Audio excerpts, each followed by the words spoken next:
If you've been diagnosed with PCOS, you might have been told that your only options for treatment are birth control, metformin, and by the way, go and lose a bunch of weight. Perhaps you aren't even sure if you have PCOS because you don't have any classic symptoms. Or maybe you've been told that getting pregnant will be impossible. But what if I told you there's a different way forward to healing PCOS by addressing the root cause of the issue? Make sure to stick around as I sort through some of the biggest myths about PCOS and show you a better way forward to manage it that is not only improving your cycle symptoms, but also enhances your overall health for the long term. I'm so glad to have you with us tonight. We're going to talk all about polycystic ovarian syndrome, a new way forward, and I would say a better way forward for managing your symptoms. So I'm Dr. Monica Minger, and I'm a family medicine physician since 2012. In addition to my family medicine residency, I completed additional training in what we call restorative reproductive medicine. Now, there are different types that we utilize, but I have additional training in neofertility, naprotechnology, as well as FEM. So I'm trained on how to read all these types of fertility awareness charts, as well as how to implement things from a medical standpoint to help improve your cycles, your health, and fertility. In 2023, I founded and opened Radiant Clinic, as well as began the Cycle Wisdom podcast. And so I'm going to refer to a couple of episodes in tonight's programming. And especially if you look at episodes 57 through 60, I did a whole series where we talked all about PCOS. So if you want to get more information, that's a great place to start. Our clinic is a multidisciplinary clinic. So in addition to medical management, we also offer fertility awareness method instruction, health and hormone coaching, as well as the medical evaluation and treatment from myself. I have an amazing team of other individuals that work with us. And so we are all very passionate about education and helping to further the mission. And our mission at Radiant Clinic is helping women to restore natural menstrual cycles, to improve health, and promote fertility. So a couple of disclaimers: names, data, and charts have been de-identified. So sometimes people will come to me and they say, oh, I feel like that's me. Everything is de-identified. Sometimes when I pull together stories, there's bits and pieces and parts from multiple different individuals that I've seen over the years. However, these are all true stories from clients that we have taken care of in our practice. Another piece of important information is that the information I'm going to present today does not constitute medical advice. It's incredibly important to make sure that you're working with a licensed healthcare professional for appropriate evaluation and treatment recommendations that are customized to your unique needs. As we go along today, one of the things you're going to find is that not all PCOS is the same. There are different categories of PCOS, and most importantly, how we treat that is different depending upon the individual. So let's start off with a couple true or false about PCOS. So true or false, cysts on the ovaries are always a sign of PCOS. And that's false. We're going to talk about the ways that there are some cysts that can be what we call physiologic, which means they are normal, they are supposed to be there. And so that is not always a sign that you have PCOS. So this is important because if you show up in the emergency room with pelvic pain and you get an ultrasound done and they say you have cysts on your ovaries, you must have PCOS. False. Do not let them talk you into that diagnosis if you don't have other symptoms. Second myth, true or false, I'm not overweight. I can't have PCOS. This is also false. Unfortunately, many healthcare professionals believe that only women who are overweight can have PCOS. And unfortunately, they also believe that just because you are overweight means you must have PCOS.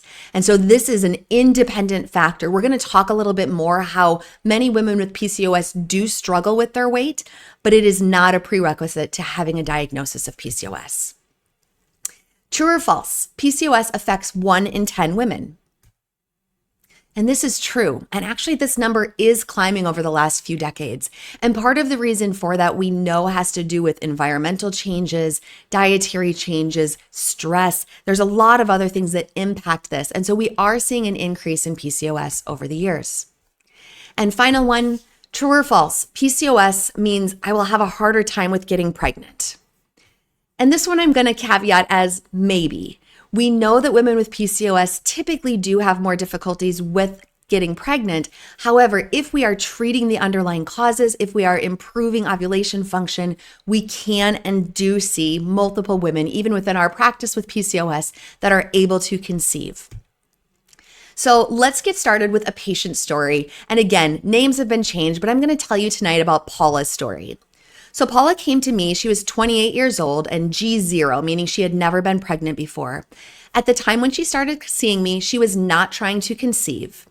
She had very long, irregular cycles, sometimes going 2 or 3 months between having a menstrual cycle, and her doctor had recommended that she go on birth control. Now, this was prior to seeing me. That's not something that I would typically recommend in my practice. Paula was struggling with weight despite regular exercise. She shared with me she was consistently getting more than 10,000 steps per day. She was walking, she was doing some swimming, and yet she still had a struggle with her weight.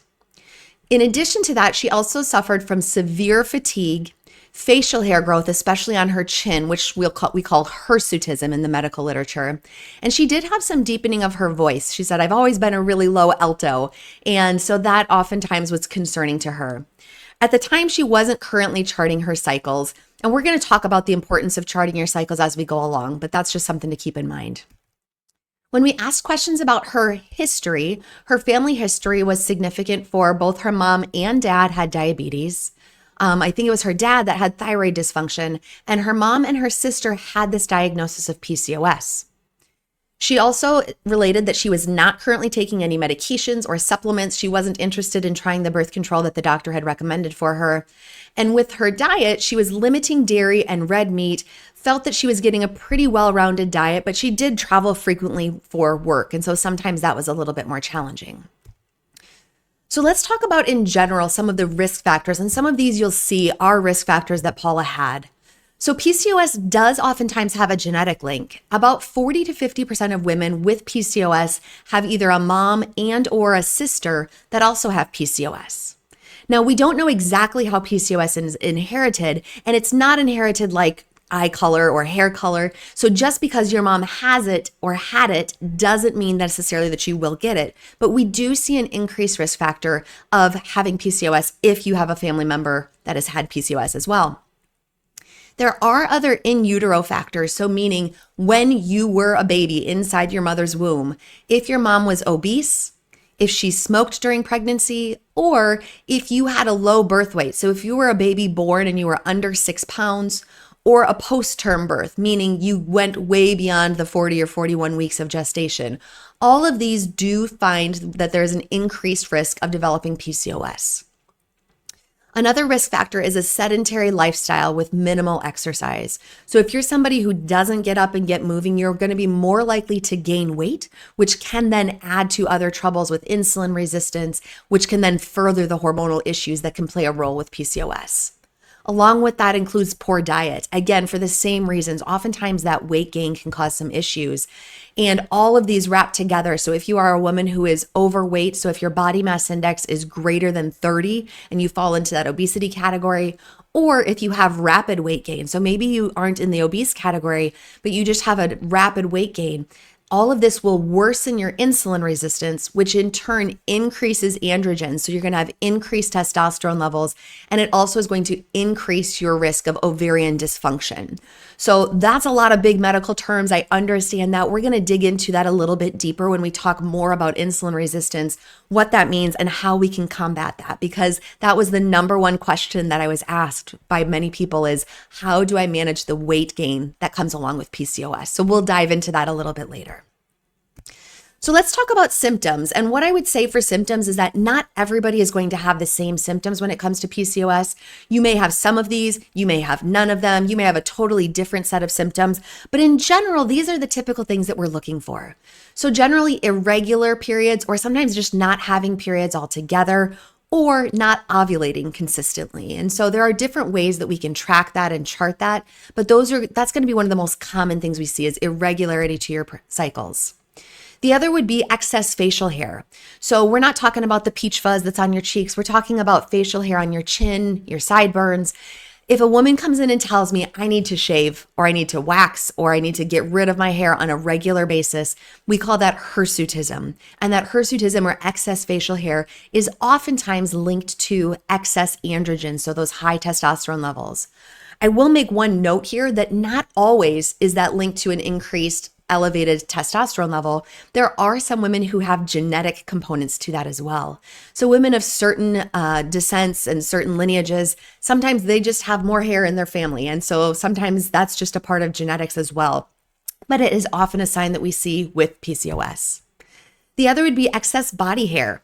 So if you have hair on your chest, so between your breasts, if it's around your belly button or on your low back, that can be another sign that we can see that is related to that excess androgens or the elevated testosterone levels.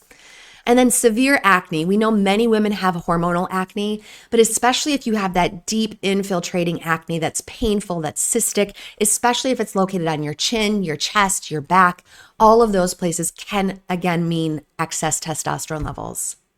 And then anxiety or depression. Now, I know this can be common with many different things, but we do see an increased risk of anxiety, depression, and other mental health dysfunctions with PCOS. Now, some of that is because of the symptoms that you're experiencing. Some of it is because of the weight gain itself or the other, side effects that you may be experiencing from PCOS, but it can also be just an independent feature that we see with it. And then the last one that I want to mention here is infertility.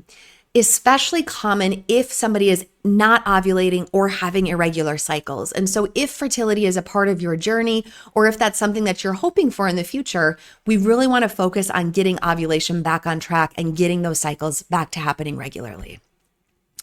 So let's talk about the medical criteria that we use for diagnosing PCOS. So at Radiant Clinic, we utilize the Rotterdam criteria.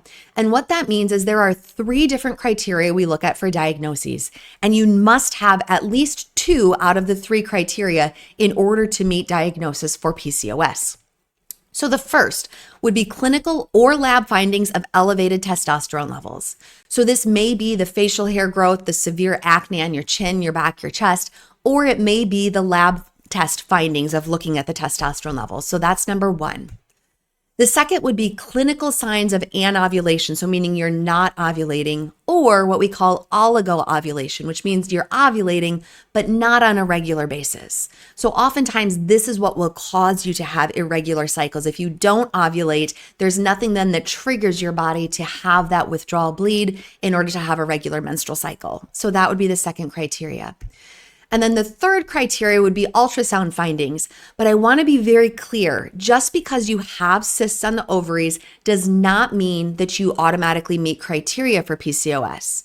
So these ultrasound findings must be present in either one or both ovaries, and you can have one or the other or sometimes both, where you have a volume, so a size of the ovary that is greater than 10 milliliters. So we calculate that by measuring the height, the length, and the width of the ovaries, and then we get a volume measurement. And so if your ovary is more than 10 milliliters, you meet diagnostic criteria for PCOS. The other ultrasound finding that we can see is if you have more than 12 follicles or cysts that are less than a centimeter in size on an ovary. So again, just having one cyst on your ovary, or even if you have 5 or 6 cysts on your ovaries, but it's a normal size volume, this is not diagnostic for PCOS. So it must be these very specific findings when it comes to ultrasound as far as how we determine, does this meet criteria for ultrasound? And again, you have to have at least 2 out of the 3 for diagnosis. So I want to call out a couple of important things here, because when we start talking about these diagnostic criteria, a lot of women, when they come to see us, they say, well, I've never had an ultrasound done, or I've never had my testosterone levels checked. They just told me since my cycles were irregular and I was overweight that I must have PCOS. And what I would call out is that, again, when we're looking for these diagnostic criteria, things that we do not consider as far as diagnosing PCOS are multiple and listed here. So insulin resistance or glucose intolerance. Seeing cysts on the ultrasound, like I said, unless they meet that criteria for ultrasound findings. LH to FSH ratio. So oftentimes people will talk about an elevated LH to FSH ratio. Typically they say if it's greater than 2-to-1, that's diagnostic for PCOS. And then the final one that's on there is weight or BMI. Now, even though these things are not needed as far as diagnosis for PCOS, we do oftentimes see these things as playing a role or as a part of PCOS. So it's important to still look for and to screen for these things, but they are not a part of getting your initial diagnosis. So again, this is probably one of the most important slides as far as diagnosis. If your diagnosis was based on just an ultrasound finding, but you've got normal labs and you've got normal criteria as far as normal cycles, you don't have PCOS. There's another reason for those ultrasound findings. So just take a look through this and see, do I have an appropriate diagnosis for PCOS? If I don't, or if I need additional evaluation, this is a great place to start. So let's go back to Paula, who is part of our initial case. So this is Paula's initial charting. Now, I know this is really busy. I don't expect you to understand and fully kind of know everything that's going on with this charting. But what we see here is this is long, irregular cycles, and Paula was unable to clearly identify ovulation. So I'm going to orient you just a little bit here. So each of these boxes, each of these days is a different day of her cycle. So from the start, you can see these days that have red. These are days of bleeding. So this is her menstrual cycle. In this particular example, this is chart Neo, so Neo fertility-based charting. And the green stamps here are going to be the days that are dry days, so days that she did not observe any type of fertile mucus. Days that are the blue days are the days that there was some type of mucus that was present or some other signs of fertility. And so we can see a couple days here, a couple days here, and then she had a few days out here as well that were kind of patchy as far as was she actually ovulating or not. If you can see, she went out to at least 48 days. I think she even on this first cycle was out about 65 days before she went on to have her next menstrual cycle. So you can see just kind of at a glance, when we're teaching you how to do this fertility awareness-based charting, we can see what's happening with these cycles. We can identify that it's really challenging to pick up when ovulation is happening. We're having these very long, erratic cycles that are happening from the start. So this is when we started Paula working with one of our fertility awareness charting instructors. This is what we observed, is these long irregular cycles without a clear ovulation pattern. So Paula's lab orders, when she came to see us, she had some lab work already done by her primary care doctor, which included the labs that are listed here. So TSH, which checks for thyroid function, testosterone level, estradiol, progesterone. She did have a blood sugar and an A1C done, as well as an ultrasound test. And so fairly basic things that were done, but if you look at that, it's really only 6 lab tests that were done in order to check and determine PCOS. Now, she could have a diagnosis of PCOS just based on these lab orders. However, it doesn't tell us enough about the type, what other factors that she has playing a role, and what we would need to do for treatment. So when Paula came to see us, we started her with the charting, and then we ordered some lab draws as follows. So there were some timed lab draws, and typically we're checking either 1 or 2 times during your cycle. If you're having more regular cycles, we like to check it at 2 different times to see if we can pick up on ovulation. If you're having very long irregular cycles, typically 1 initial time of labs at the beginning of treatment is enough for us to get started with the process. And then we monitor over time with labs ongoing. Our initial lab profile looks at over 20 hormone levels, as well as vitamin levels, and we do a glucose and insulin testing, which is called an oral glucose tolerance test. Now, the reason this is really important is that oftentimes women have a blood sugar test that's done, or maybe even a fasting insulin level test that's done, and they may be told that that's normal. What can happen though is that when you are exposed to or when you consume additional carbohydrates or sugars or starches, if your body's not able to handle that increased load of sugar or insulin well, then your body will have a hard time processing it, which means that you can go on to have some insulin dysfunction, some insulin resistance, which then can lead to significant problems as far as weight gain, in addition to ovulation dysfunction.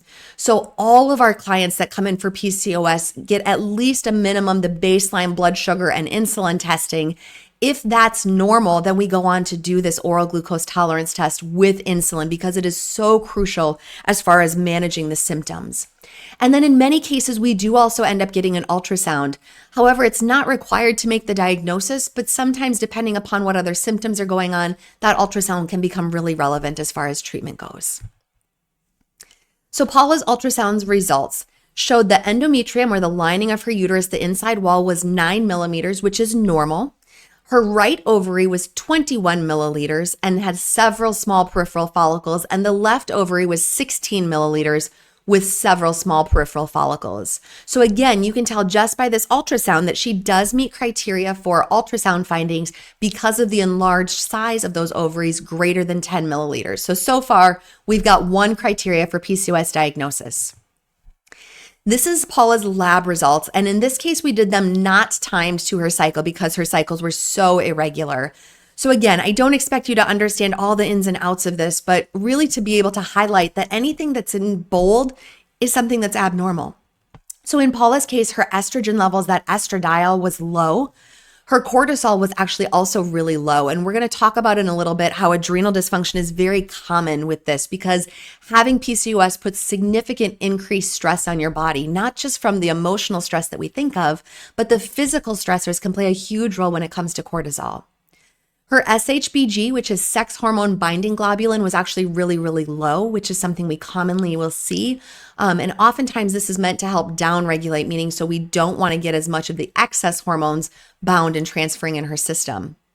Her DHEA sulfate was also low, which again oftentimes goes hand in hand with adrenal insufficiency. So when we have that excess stress that's happening, when you've got that significant demand on cortisol and your body starts running out of cortisol, it actually will pull from DHEA. And so we call this DHEA steal or cortisol steal, where the DHEA then gets taken away. So then DHEA is not able to go on in order to produce other hormones in your body. So DHEA is an important precursor when it comes to producing enough estrogen, progesterone, and testosterone in your body. And so when you don't have enough DHEA, then we have significant problems downstream from the other hormones. The next set here is going to be your androstenedione, testosterone, 17-hydroxyprogesterone. And in Paula's case, you can see her total testosterone was elevated. So normal for women who are of menstrual age should be 20 to 46. And so again, she does meet that high testosterone as a second criteria.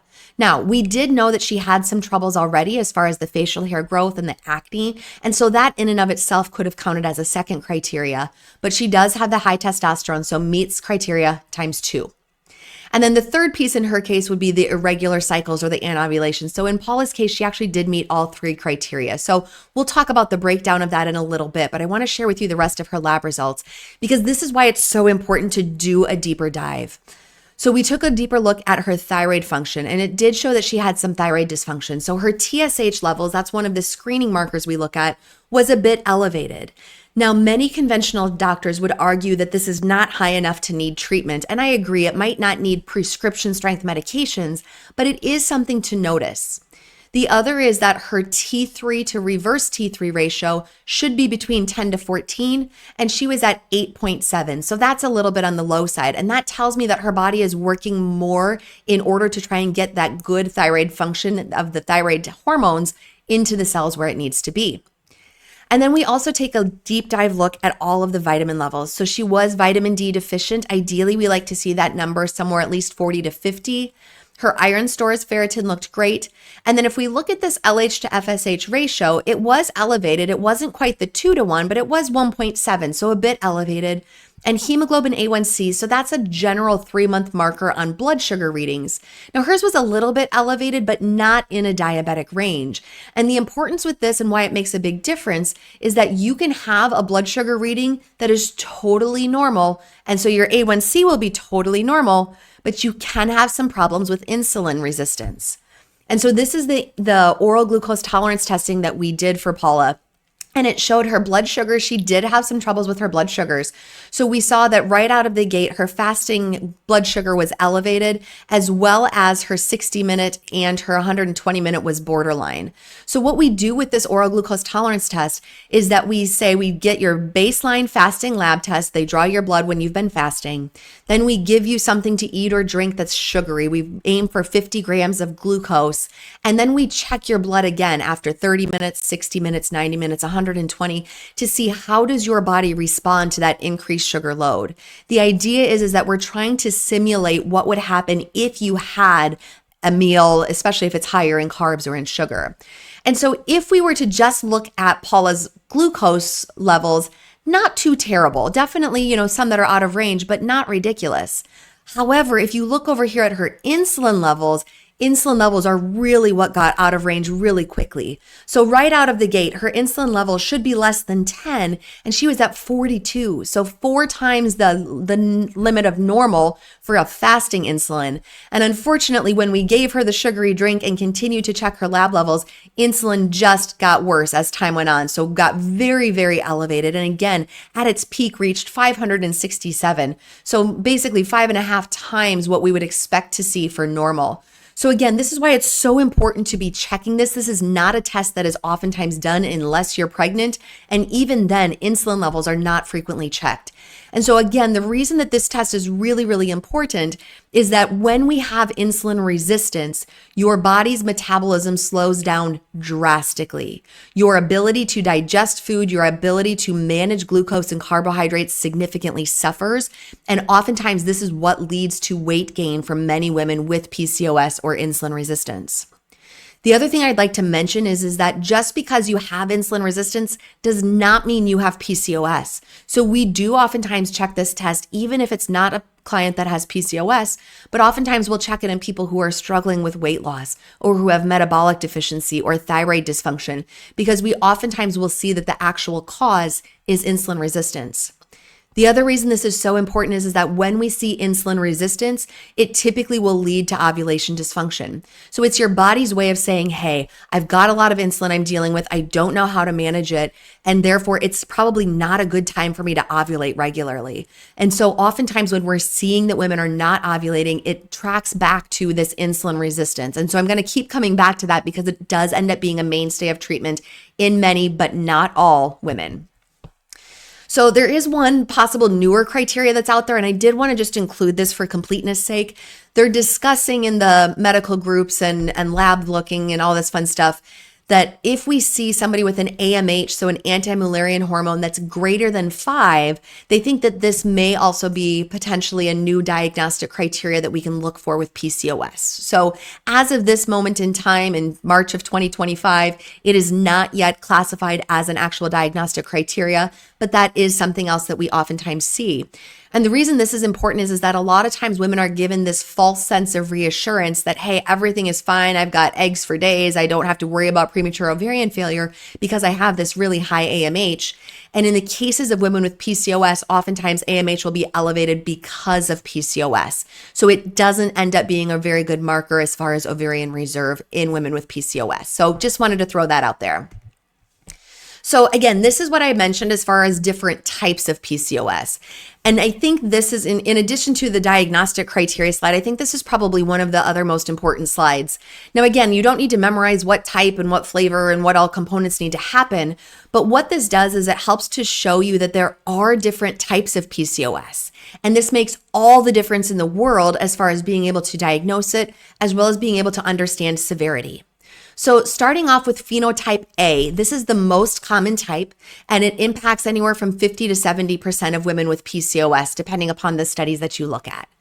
Type A has all 3 of the diagnostic criteria. So this is the type that Paula has. So the hyperandrogenism, the elevated testosterone, the lack of ovulation or the irregular ovulation in cycles, and the polycystic ovary findings on ultrasound. So type A, most common, also most severe because you have all 3 of these factors. Phenotype B impacts about 10 to 15% of women. And the only difference with this is that you can have an ultrasound that looks completely normal. So still irregular cycles, still problems as far as the elevated testosterone levels, but no ultrasound findings to indicate that there's any issues. Phenotype C impacts about 15 to 30% of women, and this one still has the elevated androgen levels, but they can have regular cycles. So they're not having any ovulation dysfunction, but they do have ultrasound findings of PCOS. So whether it's cysts on the ovaries or enlarged ovaries. And then phenotype D is the least common, impacting anywhere from 5 to 15% of women. These women do not have any of the hyperandrogen symptoms, so no facial hair growth, testosterone levels are normal. Sometimes I even find that the testosterone levels are low, but they do have this irregularity to their cycles as well as the ultrasound findings. So again, really important to realize that just having a diagnosis of PCOS is not enough. It's important to know the phenotype. And so kind of gave this question away already. So Paula does likely have phenotype A since she has all 3 of the different diagnostic criteria for Rotterdam. And does this change treatment? Absolutely. And so the part of the reason that that's important is that if you, for example, if you have phenotype C and you're having regular cycles, I typically don't have to do much for treatment of ovulation because you're already ovulating regularly. But we do want to make sure then that we're tackling the hyperandrogenism as well as being aware of what's going on with the cysts on the ovaries on a regular basis.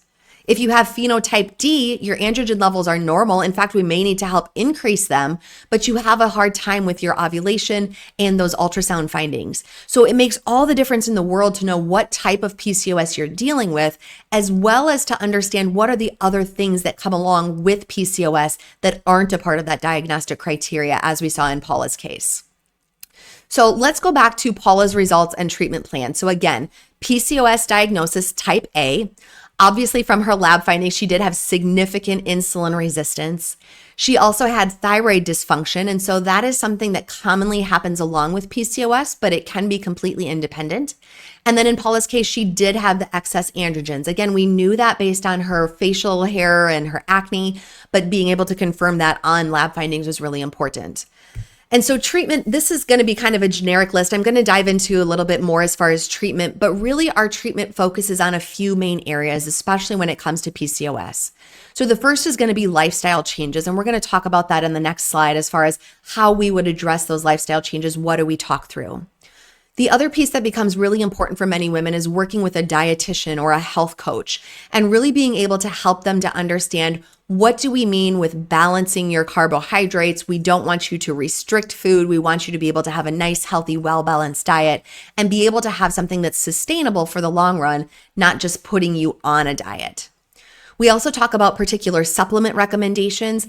If possible, I like supplementation to be able to be in the source of food. So if we can have you eat a particular food source, that's going to be all the better. But sometimes we utilize supplements in order to help boost those recommendations.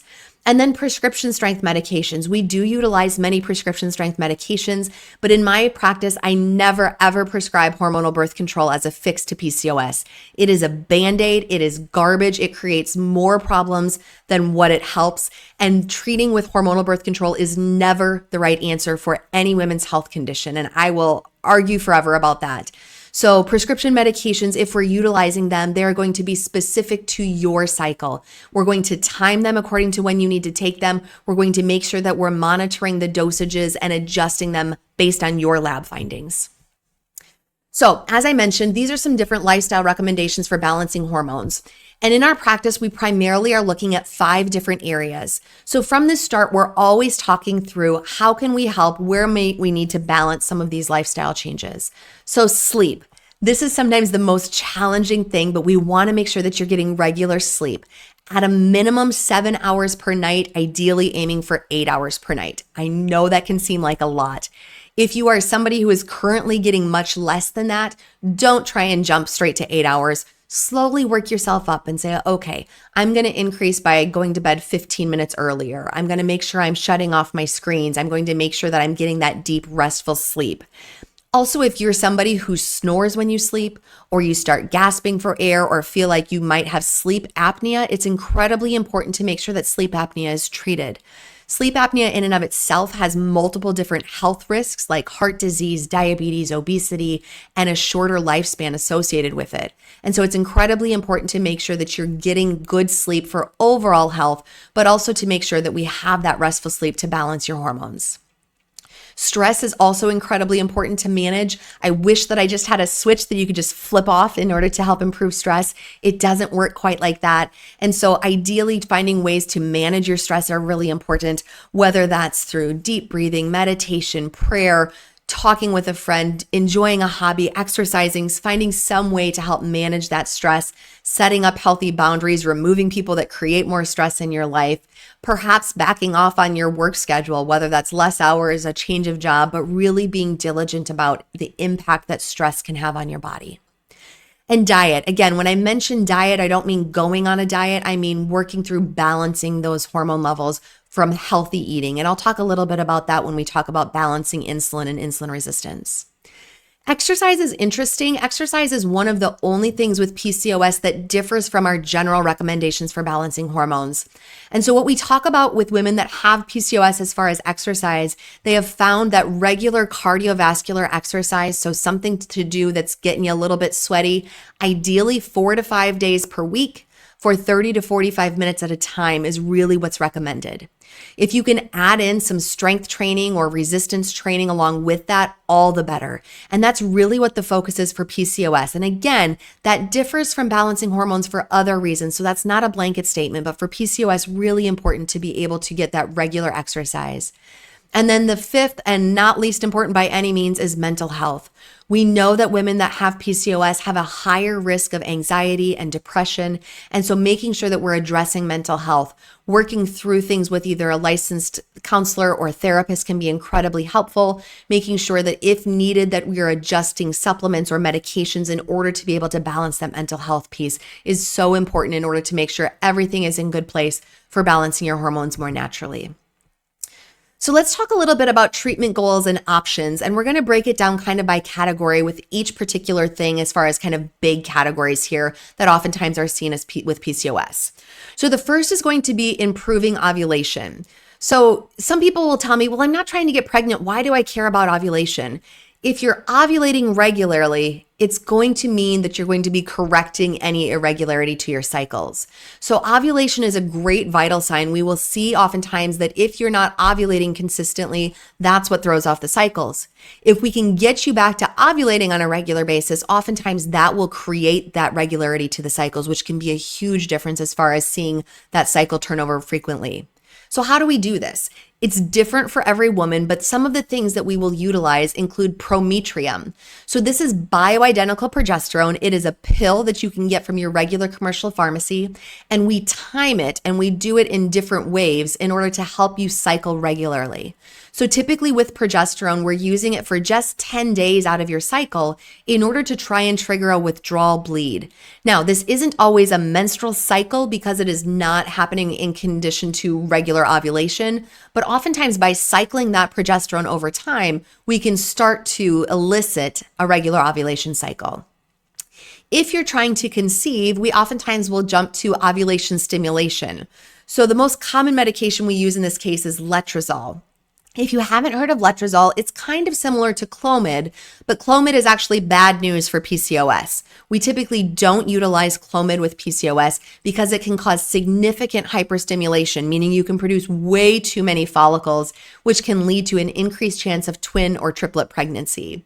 So generally ovulation stimulation, as far as specific medications, we reserve that for people trying to conceive, but occasionally we do have the tricky case where we utilize letrozole for a cycle or two just to try and jumpstart things and nudge your cycles in the right direction. And then one final option as far as really correcting that ovulation dysfunction is a surgical treatment called an ovarian wedge resection.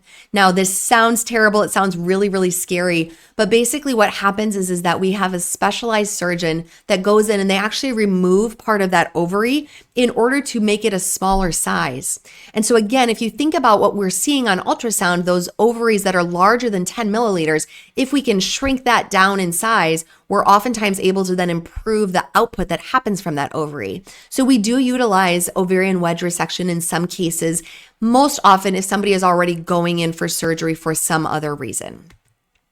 And then restoring other baseline health issues. Like I mentioned, and as was the case with Paula, she had thyroid dysfunction. So we focus on thyroid dysfunction by restoring nutrient deficiencies, making sure that she has enough of the nutrients in order to convert her thyroid hormone into the active form that binds to cells. We also oftentimes will utilize prescription strength medications, ideally for a short term, in order to help move the thyroid in the right direction so that it can get to a point of healing.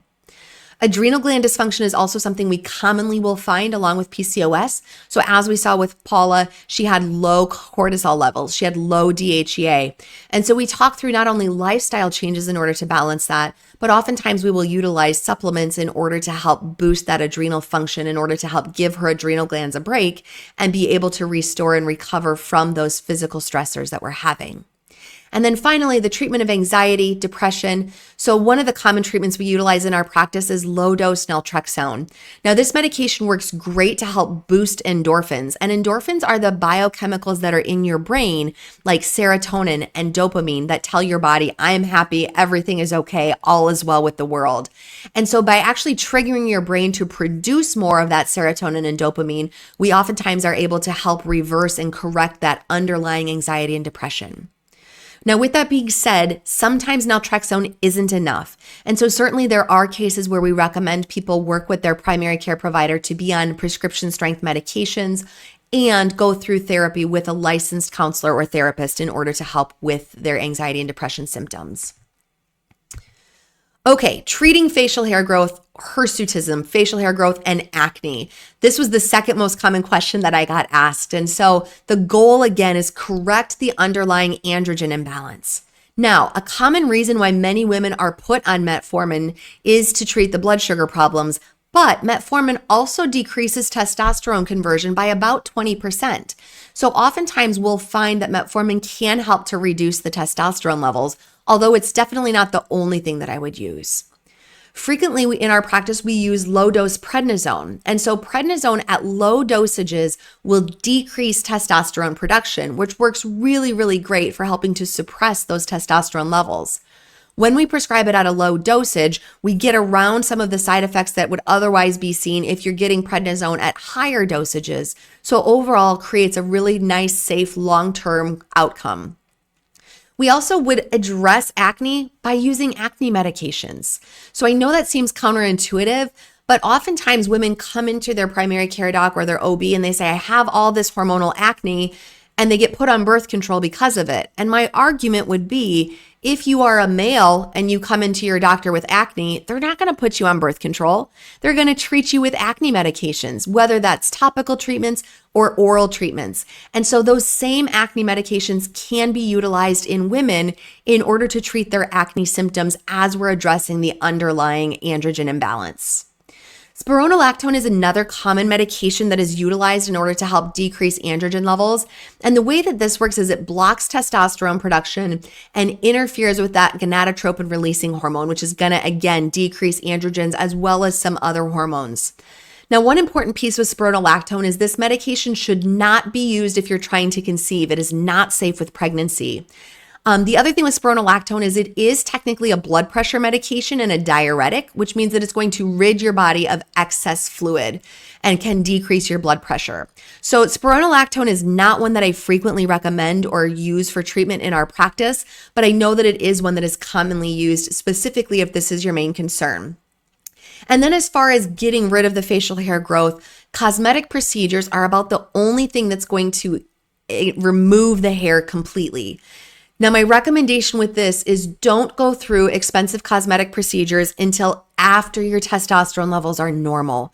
And the reason for this is that if your testosterone is abnormal, everything is going to keep coming back. So getting the testosterone levels under control, getting them in a nice normal range, and then going through cosmetic procedures like waxing or lasers, all of those pieces then will be much more effective if we can decrease the androgen levels from the start. Okay, so metabolic treatment, improving weight loss, improving heart health. So again, as we mentioned, one of the common things we see with PCOS is insulin resistance. It's not diagnostic, it isn't in all women, but the one common thing that typically will add to weight gain is this insulin resistance. And so this is the other most common reason why we see metformin being prescribed. So metformin is oftentimes used in diabetes and it treats insulin sensitivity. So it means that your body is going to be more sensitive to insulin to try and decrease the amount of insulin that your body has to secrete in order to stabilize your blood sugar.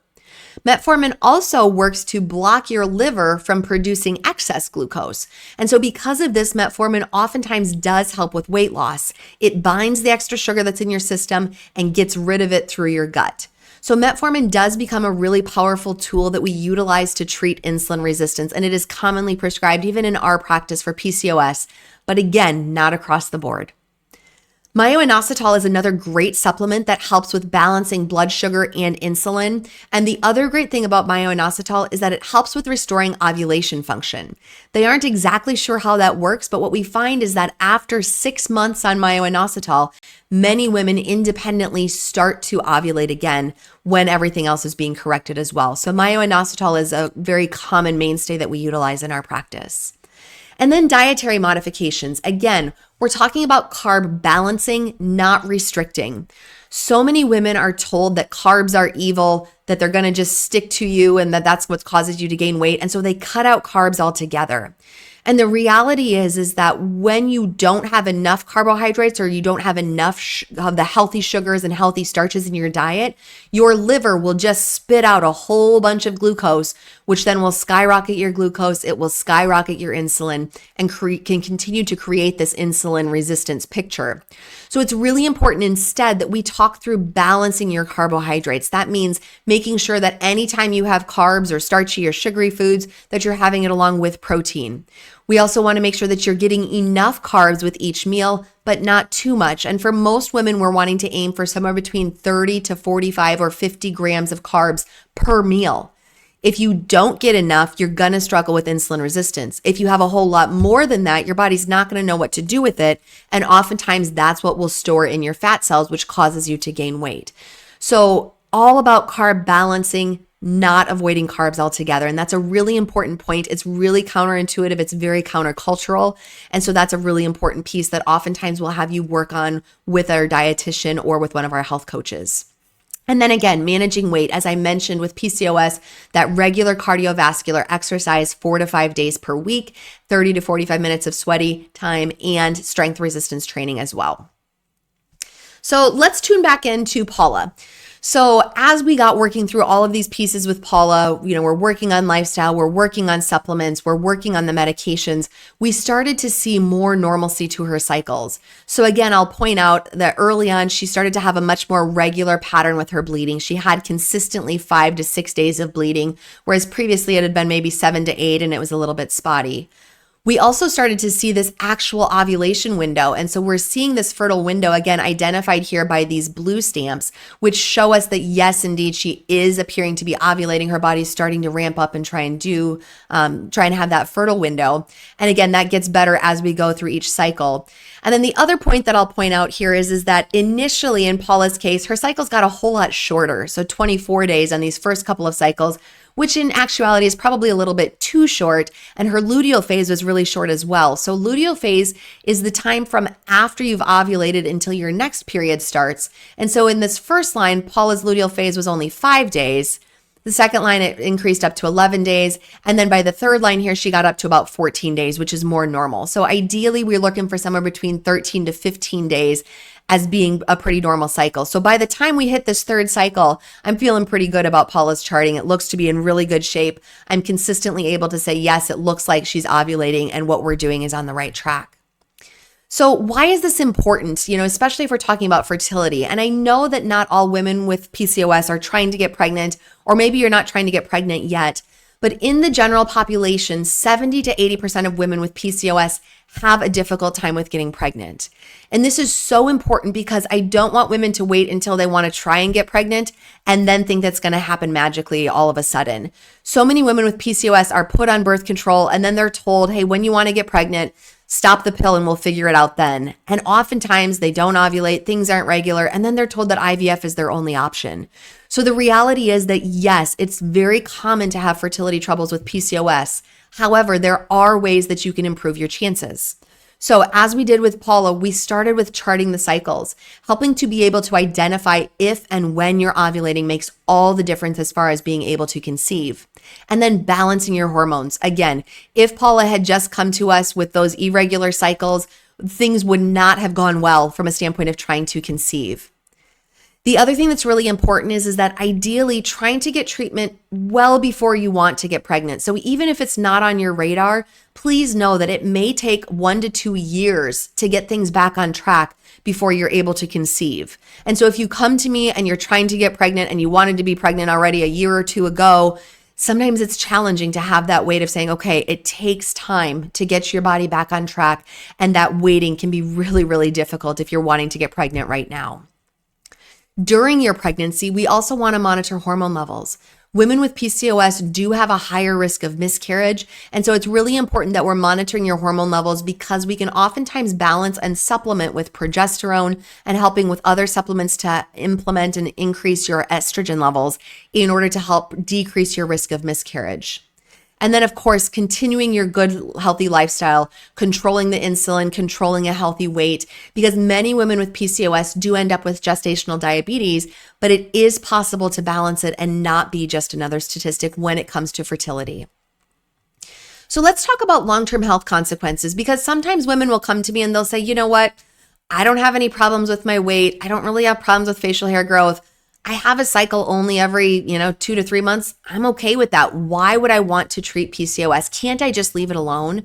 And the reality is no. And here's why. 50% of women with PCOS will develop prediabetes or type 2 diabetes before 40 years of age. That's a big deal, friends. Oftentimes, once you have that diagnosis of diabetes, it's nearly impossible or impossible to reverse it. And then you are left living with diabetes for the rest of your life. So even if you're not trying to get pregnant, even if you don't have significant symptoms, the importance of treating PCOS is so incredibly crucial for prevention of diabetes. And 50% of women with PCOS also have sleep apnea.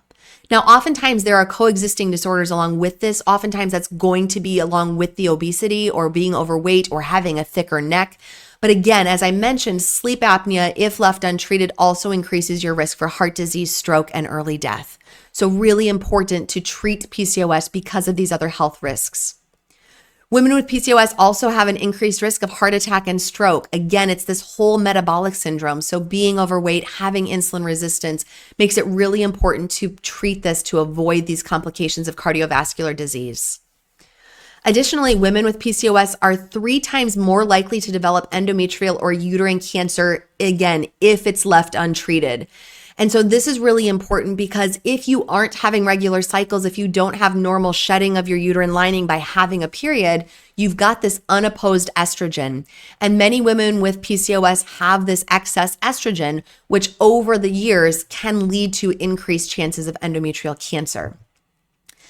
Also, increased episodes of anxiety and depression. Again, if you're dealing with these irregular cycles, if you're dealing with all of these symptoms, it's very common to still have this untreated anxiety and depression.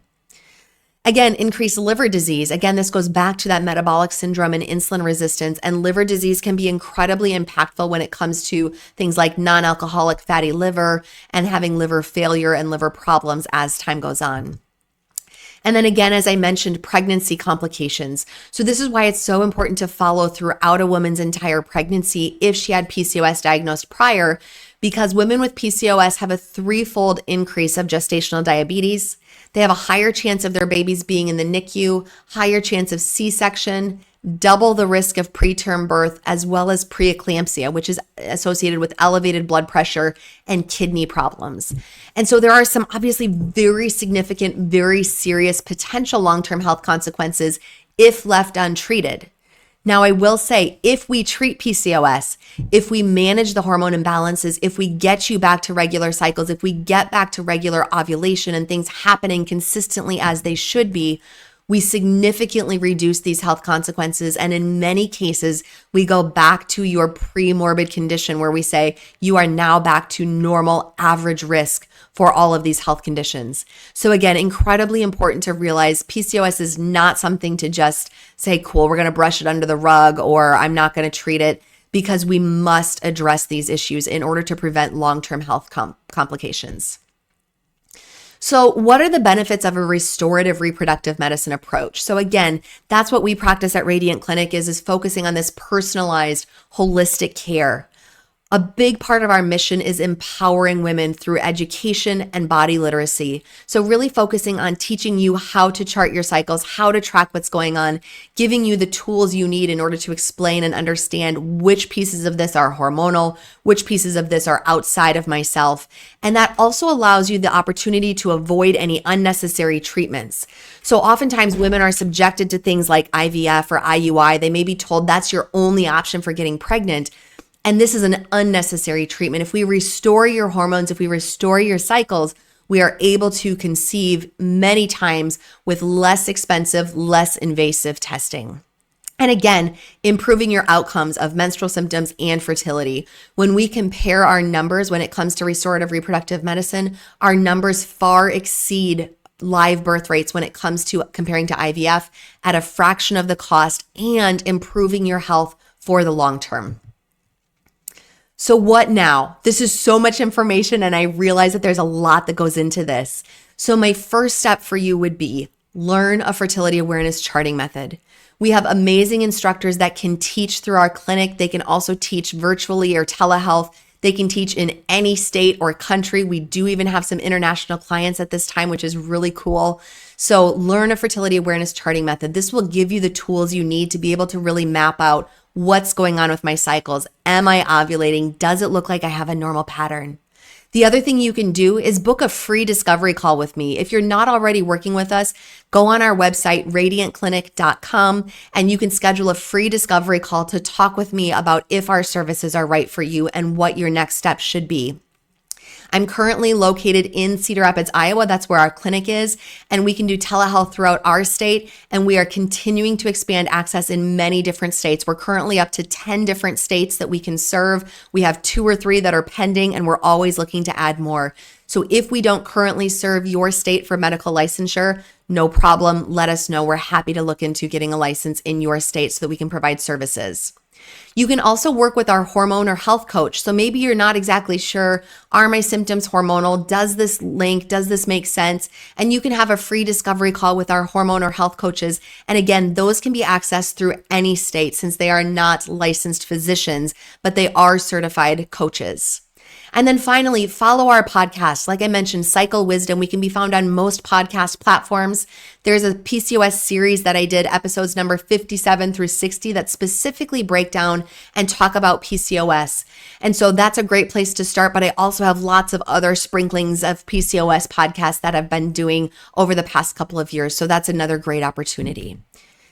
And so here's more information. This is a QR code. So this QR code takes you to our link tree. So from this link tree code, you can sign up for that free discovery call. You can get to our website. You can see upcoming events. You can also link to our Facebook and our Instagram for following us on social media, as well as get to our podcast in order to find us.